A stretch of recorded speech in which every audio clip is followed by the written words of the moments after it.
예. 그다음에 이제 합당 소식으로 가보죠. 이제 합당은 어쨌든 지방선거 이후로 하기로 일단 매듭을 지었는데 네. 그러면 지방선거 때는 선거연대를 하는 것으로 했잖아요. 네. 근데 합당이 이렇게 됐는데 선거연대는 잘 될 수 있을까요? 일단 합의된 부분들부터 설명을 드리고 그 부분에 대해서 말씀을 나눴으면 좋겠는데요. 두 당이 일단 당 차원의 합당준비기구를 꾸린다고 합니다. 그리고 양당 간의 협의의 테이블을 형식적으로 만들고요. 그 다음에 지방선거 연대 전략, 방금 말씀하신 지방선거에서 어떻게 협의할 것인지 연대 전략도 그 합당 준비 기구 테이블에서 논의될 가능성이 있어 보입니다. 다만 말씀하셨던 것처럼 지역별로 그리고 그 선거구의 전망, 여론이 어떻냐에 따라서 이 합의가 제대로 이루어질지에 대한 의구심은 좀 있습니다. 그래서 큰 틀에서부터 합의를 하고 들어가야 하는 거 아니냐라는 이야기가 나오는 걸로 봤을 때는 좀 지난해 보이지 않나 이렇게 좀 보입니다. 이게 선거연대라는 게 대부분 경우 이전에 선거연대를 보면 이제 특히 민주당 쪽의 선거연대를 보면 민주당이 있고 예를 들면 뭐 민노당이나 또는 뭐 이제 그 저기 진보당하고도 한 적도 있고 정의당하고 한 적도 있을 때는 그냥 선거 때만 연대를 하고 맞습니다. 예. 선거가 끝나면 각자의 정당으로 이렇게 쭉 활동하는 걸 전제로 하는 건데 이건 지금 선거연대를 하고 선거가 끝나면 합당을 시도한다라고 하면 유권자 입장에서는 굉장히 좀 헷갈리고 이렇게 이제 선거연대를 위해서 소수 정당에 조금 더 많은 베네핏을 주는 부분들이 이전과 같은 논리로와 방식으로 접근하기는 조금 어려운 측면이 있지 않습니까? 말씀하셨던 것처럼 조국혁신당이 어차피 통합될 당이라 그렇죠. 이런 이미지가 있기 때문에 제대로 될 것인가에 대한, 그러니까 그 통합 과정이 제대로 될 것인가에 대한 의구심이 있고요. 또 그 실제로 이미 지역 내려가 보면요, 출마 준비한 후보자들이 굉장히 많습니다. 그러니까 그런 갈등들이 이렇게 표면화할 경우에는 지역에서부터의 어떤 통합 과정이 제대로 될 것인가, 그리고 이것이 불거지거나 아니면 주요 선거구에서 이게 표면화되는 경우에는 쉽지는 않지 않을까. 특히나 어떤 부분이 좀 지적이 되냐면 오늘 조국 대표가 MBC 인터뷰에 나와서도 그 얘기를 하면서 그런 부분이 좀 드러났습니다만 민주당은 사실 이 합당 과정에서 조국 대표라든가 조국 혁신당에 대한 굉장히 서운한 감정, 이 감정에 대한 부분들이 드러났고요. 조국 대표도 실제로 그런 표현을 썼는데 상처를 받았다는 표현을 썼거든요. 이런 감정적인 문제가 사실 풀기가 더 어려운지 않습니까? 이런 측면에서도 선거연대가 만만치 않다라는 이야기 좀 나옵니다. 그러니까 이제 기술적으로 들어보면요, 이제 큰 정당이 있고 작은 정당이 있는데 그냥 다 경선을 하면 큰 정당이 다 이기죠. 그렇죠. 큰 정당에 뭐 조직이 있으니까. 그런데 그 선거연대라는 것은 큰 정당이 어느 정도 조금 양보를 하는 거죠. 양보를 하는 거고, 왜냐하면 다 같이 나갔을 때 둘 다 떨어지는 지역이 있으니까 그런 지역도 감안하고 해서 큰 정당이 후보가 조금 일부는 조금 양보를 하는 그런 경우가 있어야 되는데 지금 같은 경우는 민주당에 나가는 그 후보들한테 그걸 요구하기가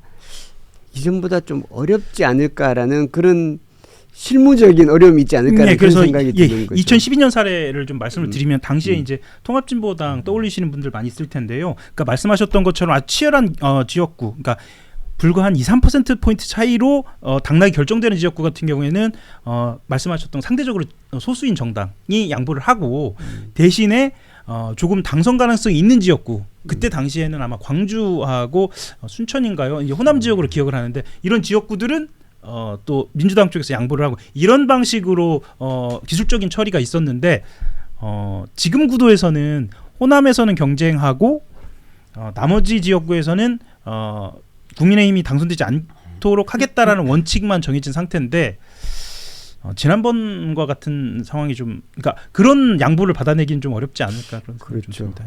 그러니까 지난 뭐 꼭 이제 특정 지역구를 언급해서 좀 그렇긴 합니다만은 지난 총선 때도 서울 도봉 같은 경우에 안기령 지금 청와대 부대변인 하고 있죠. 안기령 후보가 김재섭 후보한테 한 1,000표 정도를 줬는데 맞습니다. 한 1,000표 정도입니다. 그때 진보당 후보가 2,000표를 얻었어요. 그러니까 이런 지역구가 많지는 않겠지만 군데군데 생길 수 있는데 선거연대라는 거는 이런 부분을 보고 이런 부분을 미리 조정하는 건데 그것이 얼마나 가능할까라는 의구심이 들긴 합니다. 뭐 사실 지금 좀 많이 남았다면 또 많이 남기도 하고요. 또 적게 남았다면 적게 남은 거긴 한데 제가 많이 남았다라고 표현을 드리는 건 지방선거만 당장 문제가 아니고 그 이후에 당대표 선거라든가 그 이후에 당권과 관련된 문제 여러 가지 문제들이 겹쳐있기 때문에 더 복잡한 상황인 것 같습니다. 근데 저는 이제 이 선거 연대라는 게 이제 합당이 중단됐기 때문에 아마 논의 테이블에 올라올 것 같기는 한데요.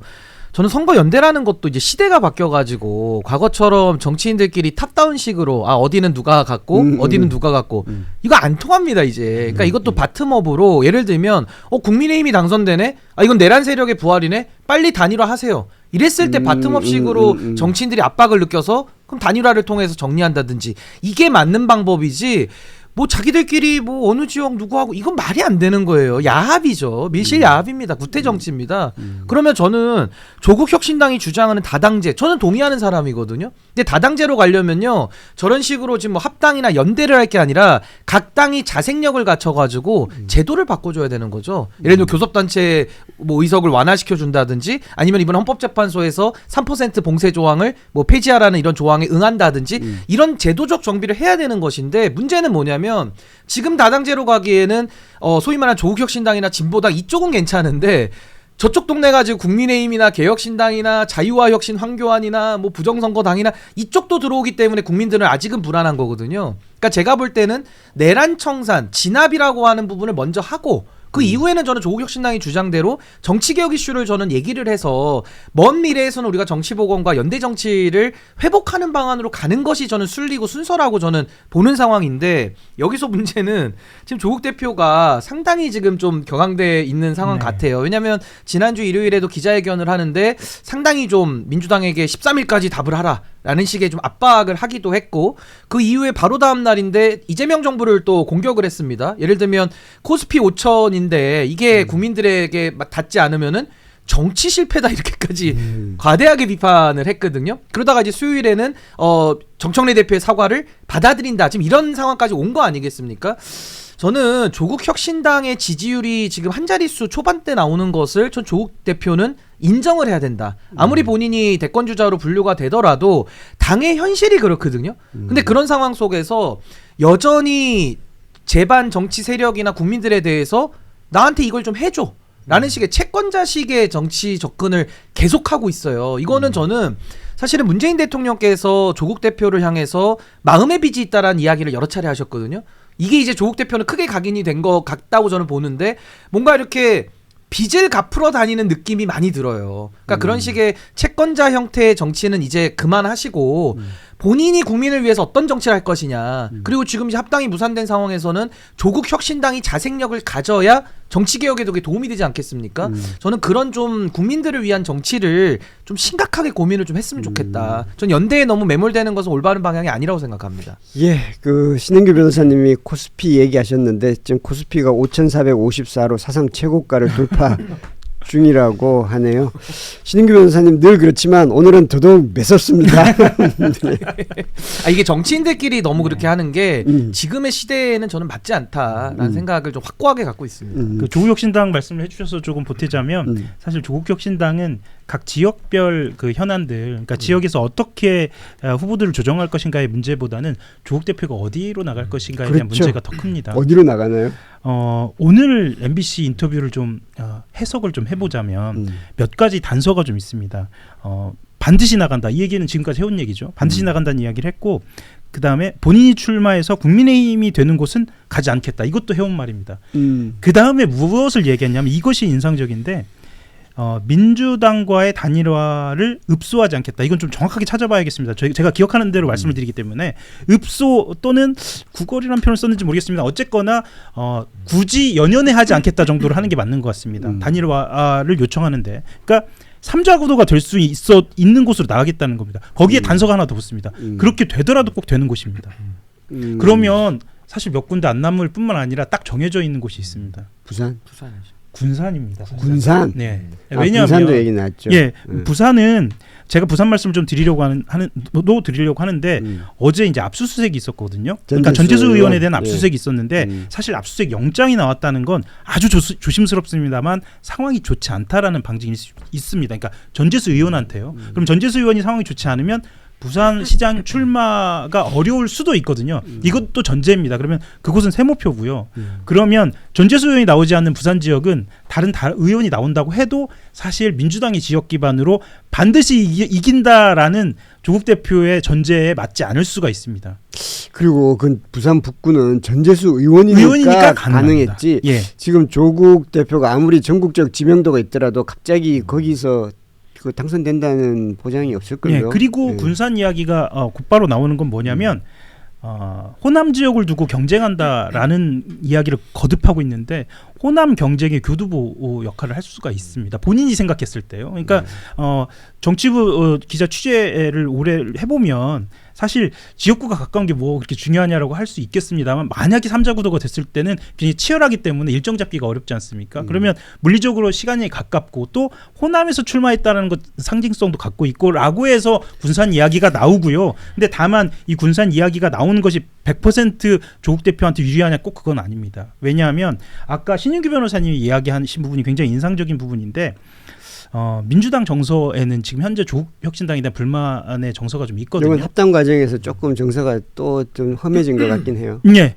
그렇다고 한다면 군산으로 나온다라는 것 자체는 너무 쉬운 선택 아니냐. 그리고 이것이 민주당과의 어떤 대결 구도로 본격적으로 들어가는 거 아니냐라는 당내 불만이 민주당 내에 불만이 있을 수 있기 때문에 이것이 이후의 합당으로 봤을 때는 과연 유리한 것인가에 대한 고민도 있는 것으로 좀 보입니다. 이게 딜레마가 뭐냐면요. 사실은 이번에 정청래 대표의 합당 논란 전에 전략공천위원장으로 황희 의원을 임명을 했거든요. 그러니까 이것도 많은 분들이 의구심을 많이 갖고 계세요. 황희 의원은 이제 문재인 정권 때 그렇죠. 장관 출신이고 누가 봐도 친문이사로 확고하게 분류가 되는 분인데 어쨌든 전략공천위원장의 자리를 지금 줬기 때문에 이거 합당해가지고 조국 대표를 군산에 전략으로 내리려는 거 아니야라는 얘기까지도 나왔었어요. 그러니까 이 정도로 의구심이 큰 상황에서 이게 반발로 드러난 것인데 조국 대표의 딜레마는 뭐냐면요.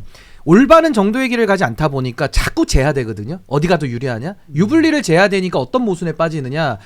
원래대로 하면 PK 나가는 게 맞죠. 고향이 부산이고 또 국민의힘 제로를 외치고 있기 때문에 당연히 부산에 나가서 정면 돌파를 하는 것이 맞는데 갔을 때는 만약에 조국 대표의 출마로 당선도 안 되고 어부지리로 국민의힘이 또 더 큰 승리를 할 수 있기 때문에 그게 불안한 것이고 또 하나는 이제 그럼 군산으로 눈을 돌려서 출마를 만약에 해서 3자 구도를 만든다고 하면 어떤 문제가 생기냐. 그동안의 조국 대표는 국민의힘 제로를 외쳤고 좌안투수론을 얘기를 했거든요.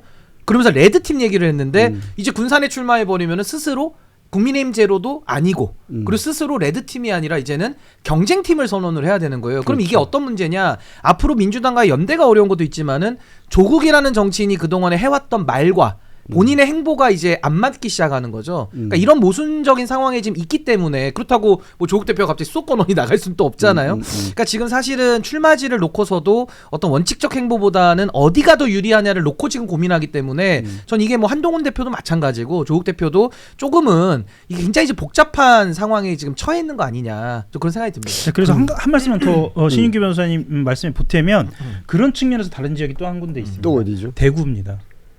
대구? 예, 왜 대구 이야기가 나오냐면 대구 수성에 한동훈 대표가 나가면요 표가 갈라지거든요. 거기에서 만약에 조국이 등장하는 시나리오를 그린다면 물론 여기에서는 당선 가능성은 높지는 않습니다. 그렇다고 하면 어제 박진영 평론가가 이야기한 상상력을 동원해보자. 판을 키우고 본인 스스로 등판할 수 있는 명분을 찾는다라고 하면 대구도 있다라는 이야기는 있습니다. 근데 치열한 그 선거전은 되겠네요. 예. 대구 수성갑에서 네. 김부겸, 김문수가 붙었을 때 네. 김부겸 후보가 거의 40%대 그 중후반까지 나온 적은 있었죠. 네. 그거는 이제 김부겸이니까. 네, 아니 근데 김부겸- 만약에 조국 예. 대표가 대구를 선택하면 그동안에 조국 대표가 했던 말과는 일치돼요. 그렇죠. 그런 혜택은 있습니다. 군산에 가면 명분이 예. 없어져요. 왜 군산이지라는 것 때문에 너무 좀 없어 보이는 측면이 좀 있어 보여요. 너무 예, 쉽게 그렇습니다. 가려는 마음이 많이 보이죠. 그래서 제가 뭐 정치 공학적으로 말씀을 드렸고 이게 이제 분석을 가져온 어떤 추론이기 때문에 어쨌거나 설 민심에는 이런 이야기까지 좀 올라가지 않을까 싶습니다. 그리고 예. 군산으로 나가려면 굳이 선거연대가 필요가 없잖아요. 어차피 그럼 그럼 경쟁을 나가겠죠. 경쟁을 하게 되는 거고. 네. 군산에는 아마 김의겸 전 청와대 대변인도 준비를 하고 있을 텐데 네, 그럴 그렇게 것으로 되면 보입니다. 둘 다 물론 김의겸 전 대변인은 친문이면서 친명으로 분류되기도 예. 합니다. 예. 예, 알겠습니다. 그다음에 이 소식을 한번 좀 자세하게 좀 살펴봐야 될 것 같은데요. 어저께 법사위에서 재판소원법 예. 하고 대법관 수를 늘리는 법원 조직법이 이 제1소위를 통과했습니다. 네. 근데 이 중에서도 재판소원법 물론 네. 이제 정청래 대표가 이제 개혁 법안 처리에 드라이브를 거는 모양새이긴 한데 그건 정무적인 판단이고 예. 이 법안 자체를 봤을 때 이 재판소원법이 이 어떤 건지 네. 그걸 조금 한번 좀 설명을 먼저 해주시죠. 재판소원법은 한마디로 간단하게 좀 설명을 드리면 대법원 상고심을 통해서 확정된 법원 판결, 이 확정된 법원 판결이 헌재 결정에 반하거나 적법 절차를 거치지 않는 등의 국민 기본권을 침해했을 때 재판에 대해서도 헌법소원을 청구할 수 있는 것. 이게 주요 내용입니다. 이게 주요 내용이고요. 실제로 이것과 관련돼서는 대법원에서 굉장히 예민하게 받아들이고 있습니다. 아마 이 법과 관련돼서 종사하시는 분들은 이 헌법재판소와 대법원과의 어떤 경쟁 관계, 이 논리 관계가 얼마나 오래됐냐면요. 헌법재판소가 생겼을 때부터 오래돼 있거든요. 뭐 이 부분은 신 변호사님께서도 말씀을 해주시겠지만, 그래서 굉장히 오랜만에 조희대 대법원장이 오늘 출근길에 한마디 했습니다. 제가 지금 들어오면서 확인을 했고 지금 제 손에 지금 들려 있는데요. 이렇게 이야기를 합니다. 헌법과 국가 질서의 큰 축을 이루는 문제이기 때문에 공론화를 통해서 충분한 수기 끝에 이루어져야 한다고 누누이 이야기하고 있다라고 이야기하면서 재판소는 국민에 큰 피해를 줄 것이다. 이렇게 이야기를 합니다. 그래서 대법원은 아직 최종 종결된 것이 아니기 때문에 그 사이에도 우리가 최종 대법원 의견을 모아서 전달하고 또 국회와 협의해 나가겠다. 이렇게 이야기합니다. 조금 이따 설명드릴 법 왜곡죄 포함해서 분명하게 반대의 의사를 표명한 그러니까 겁니다. 저기서 국민에게 엄청난 피해가 간다는 게 결국은 이제 사실상 사심제가 돼서 소송 비용이 증가할 거다. 이제 그것 때문에 피해가 간다는 건가요? 예, 그러니까 산술적으로 생각하면 3심에서 4심으로 늘어나니까 판결 확정이 지연될 것이다라는 이야기를 보태고 그 다음에 또 소송이 늘어나니까 법률 비용도 증가할 것이다라는 이야기, 이렇게 두 개를 보태서 이야기를 하는 겁니다. 우리가 이제 법률이 잘못된 것, 또 시대 상황의 변화에 따라서 맞지 않는다고 판단됐을 때는 우리가 헌법 소원을 할 수 있는데 법원의 판결에 대해서는 이거는 헌법에 맞지 않는 판결 아니야라고 헌법 소원을 낼 수가 없는 거죠. 그리고 대법원은 최종심인 거고, 그래서 이제 이 헌법에 맞지 않는 판결에 대해서도 헌법 소원을 낼 수 있어야 되는 거 아니냐라는 게 이제 이 재판소원법의 취지일 텐데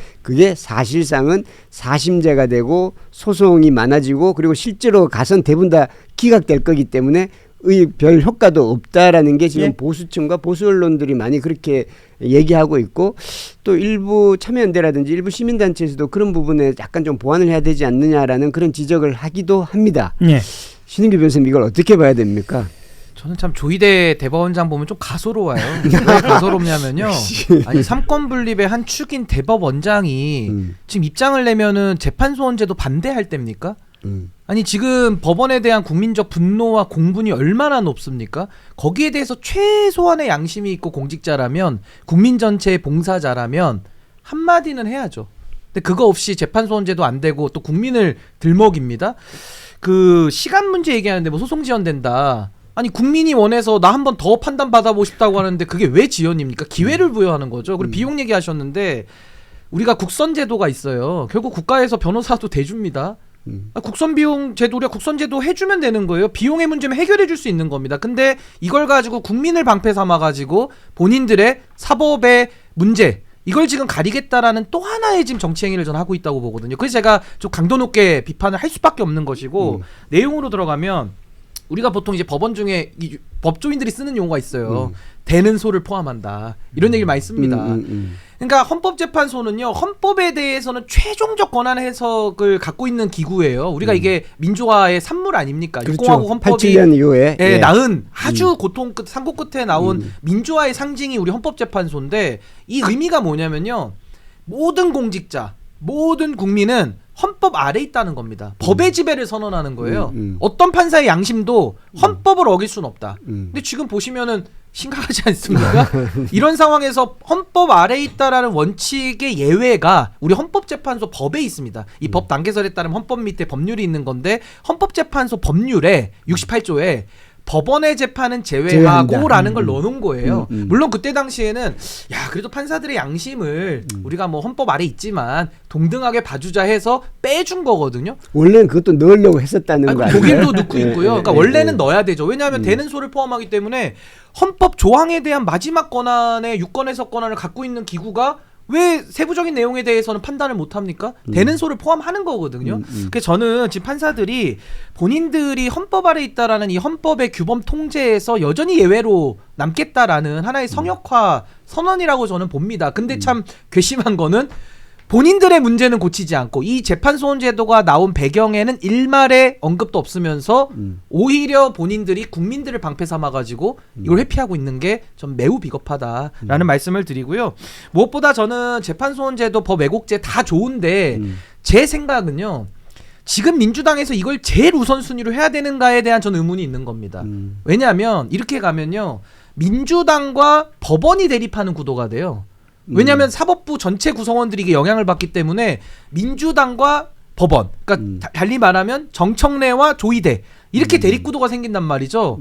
그럼 국민의 절반은 반대하고 절반은 동의할걸요?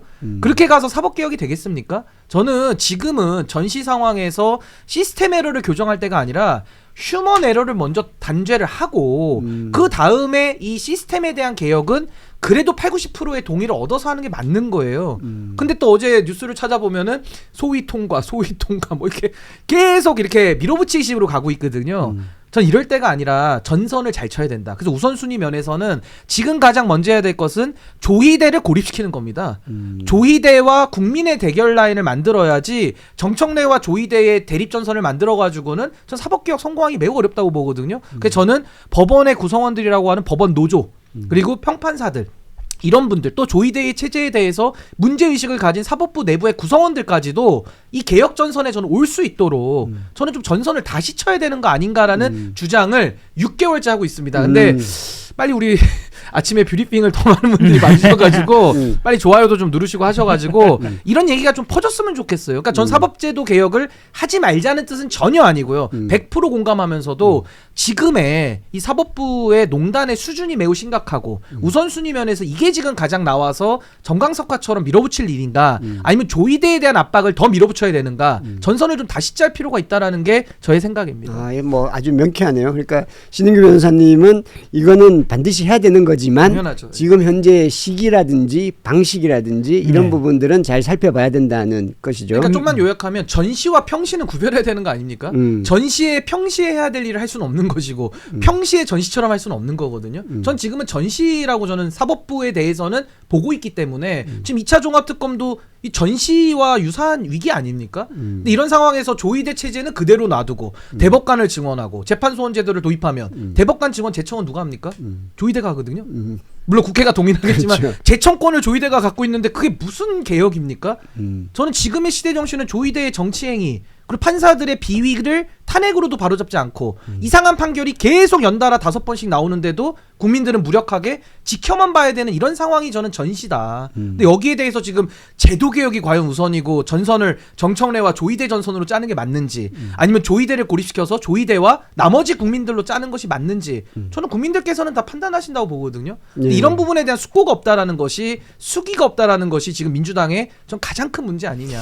전 그렇게 봅니다. 두 가지는 알 것 같습니다. 인적 개혁과 제도 개혁이 있는데 지금은 먼저 인적 개혁을 먼저 하고 그다음에 제도 개혁을 해야 된다는 그 흐름이어야 된다는 것과 이제 또 하나는 이것이 이제 통과가 되든 할 때 51대 49 이런 형식으로 돼서는 안 된다. 많은 국민들의 지지를 받아서 당연히 그렇게 해야 되겠구나. 그리고 모든 국민들이 수기를 통해서 이해할 수 있고 납득할 수 있을 때 해야 되는 것이지 이걸 힘으로 밀어붙여서 51%만 되면 무조건 통과시킨다.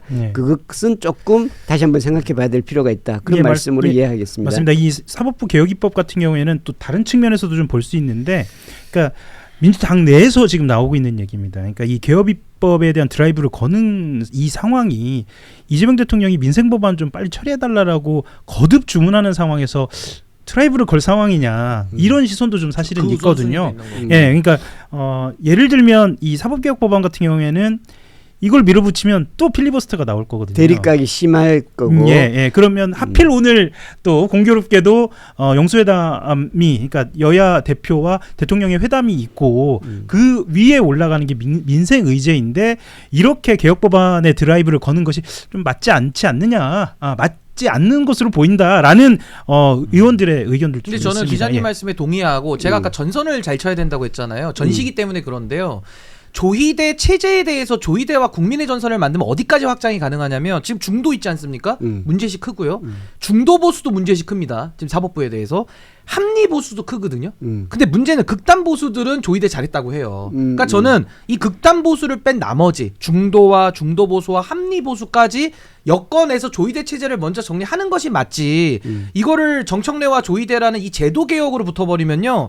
아마 중도에서도 한 절반 정도는 이거 사법부까지 다 통으로 흔드는 게 맞아? 이거 좀 과한 거 아니야? 그렇죠. 너무 빠른 거 아니야? 수기는 그렇죠. 했어? 난 내용도 잘 모르는데 왜 체제를 흔들지? 이러면서 중도부터도 반으로 나눠지면요. 중도 보수, 합리 보수, 극단 보수까지 다 놓치는 거거든요. 그러니까 저는 지금의 전시 상황에서는 극단 보수, 조희대 잘했다라는 일부 대법관과 대법원장만 뺀 나머지를 법원 노조까지 싹 다 국민의 편으로 흡수시켜서 민주당이 그 제일 전선에 서야죠. 제일 앞에 서야죠.